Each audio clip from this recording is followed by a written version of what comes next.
Pemerintah pusat menetapkan target kunjungan wisatawan mancanegara di Indonesia mencapai 14 juta pada tahun 2024. Setengahnya atau sekitar 7 juta orang diharapkan bisa disumbangkan oleh Bali.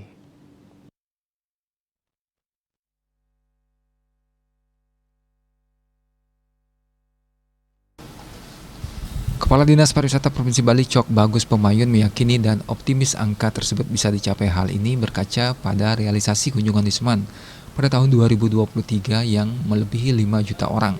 Dari data Dispar Bali hingga 26 Desember 2023, total Wisman yang berkunjung ke Bali mencapai 5.232.751 orang. Asal negara Wisman di Bali masih didominasi Australia sebesar 25%, kemudian disusul India, China, Inggris, Amerika Serikat, Korea Selatan, Prancis, Singapura, Jerman, dan Malaysia.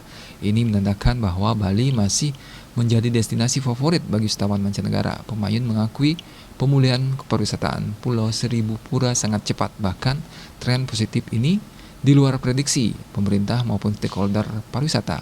Meski demikian, aktivitas kepariwisataan dunia dihadapkan sejumlah problematika. Salah satunya kondisi geopolitikal global yang sampai saat ini belum stabil, perang di Ukraina, Rusia, dan situasi perang Hamas di Palestina dengan Israel yang lebih berpotensi mempengaruhi kunjungan Wisman ke Bali. Oleh karena itu, pihaknya mengajak masyarakat Bali untuk ikut menjaga situasi kondusif di Bali, sehingga apa yang menjadi target pemerintah untuk mendatangkan Wisman ke Bali bisa tercapai. Ketut Winata, Bali Post.